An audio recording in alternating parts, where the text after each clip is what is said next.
the pace and like the content that we learn, it seems very, there's not a lot of the university fluff that would be there. Like the course is very sort of streamlined, like exactly what you need to know, and it's all incredibly practical.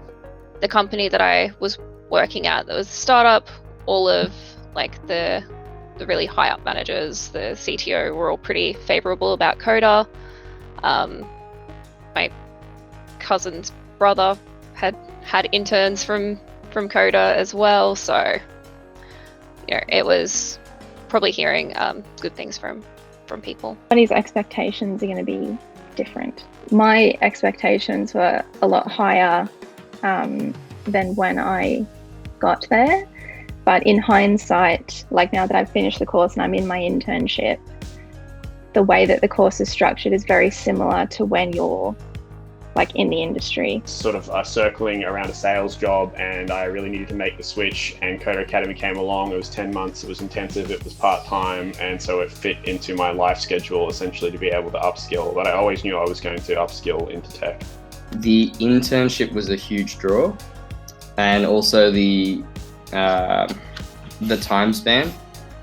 So I was going to be able to do it in a short period of time, and provided I did well, then I'd be given the opportunity to get some real world experience before I went job hunting.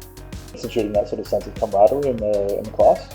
The knowledgeability, professionalism of my lecturers has been fantastic, and the pace of the course has been great as well. So I've always moved faster than my education, so this is like a pleasant challenge. I did know fairly instantly when I before I entered, started doing that little bit of HTML, and I'm a very creative person.